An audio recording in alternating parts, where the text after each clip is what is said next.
आपल्या नेत्याचा शब्द खाली पडू द्यायचा नाही। जसं माझ्यावरती ती जबाबदारी आहे, माझ्या नेत्याने मला शब्द टाकलाय तो खाली पडू द्यायचा नाही, ही माझी जशी जबाबदारी आहे तशी आज तुमची सगळ्यांची जबाबदारी आहे की तुमच्या नेत्याने तुम्हाला शब्द टाकलाय तो शब्द खाली पडू द्यायचा नाही। भरभरून पेट्या या कमळाच्या चिन्हावरच्याच आपल्या भागातल्या ठिकाणी या पाहिजे एवढीच या ठिकाणी आपल्याला मी विनंती करतो। पदाधिकारी बूथवरचं नियोजन आपापल्या ठिकाणी गावामध्ये येऊन करतील, तसं माझ्या विधानसभेला आपण करतो तसं नियोजन हे सगळे पदाधिकारी आपापल्या भागामध्ये करतील।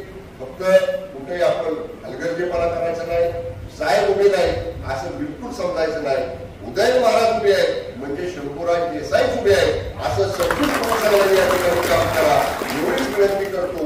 भरभरून मतदान माननीय श्रीमंत छत्रपती उदयनराजे भोसले महाराजांना कमळाच्या चिन्हावरती आपण येणाऱ्या 7 तारखेला करावं अशी विनंती करतो। 29 तारखेला माननीय पंतप्रधान नरेंद्र मोदी साहेबांची सभा 1 वाजता कराडला आहे। वाहनांचं नियोजन बाकी सगळी जबाबदारी त्या त्या विभागातल्या पदाधिकाऱ्यांच्यावरती आपण दिलेली आहे। मोठ्या संख्येनं आपण सगळ्यांनी या सभेला उपस्थित राहावं, विभागातले पदाधिकारी सगळं नियोजन या ठिकाणी आपण करतील अशी विनंती करतो।